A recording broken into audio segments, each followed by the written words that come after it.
Here, people who have influence in the society and also in the process of lawmaking. I would be grateful if these two issues can be raised with immediate effect to help the families and victims of enforced disappearances.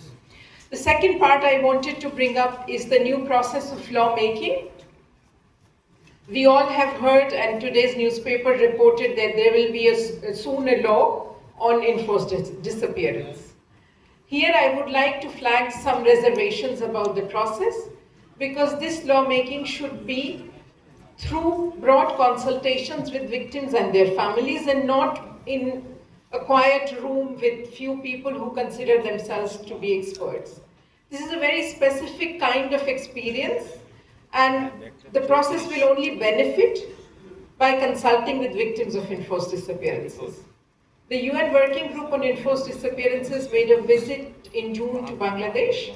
They also offered to the Ministry of Law, Justice and Parliamentary Affairs that they would be very willing and happy to provide any technical support if asked in the process of lawmaking. However, we did not receive any request from the government. Our purpose is only to help Bangladesh, and as many of you know, the UN Working Group on Enforced Disappearance has been steadfast in your journey through this whole period of some for 10 or 15 years.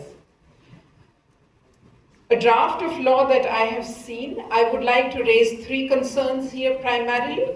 The definition of the term enforced disappearance is not compliant with international definition.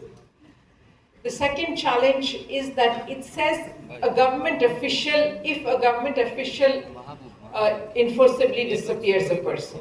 State responsibility goes beyond government officials because government officials can also ask private parties to carry out this task for them. And they still cannot shy away from the responsibility. The terminology should be carefully reconsidered to include state responsibility at the fullest. The third challenge with the draft law that we have seen is that against the government officials, there is only provision of departmental investigation and action.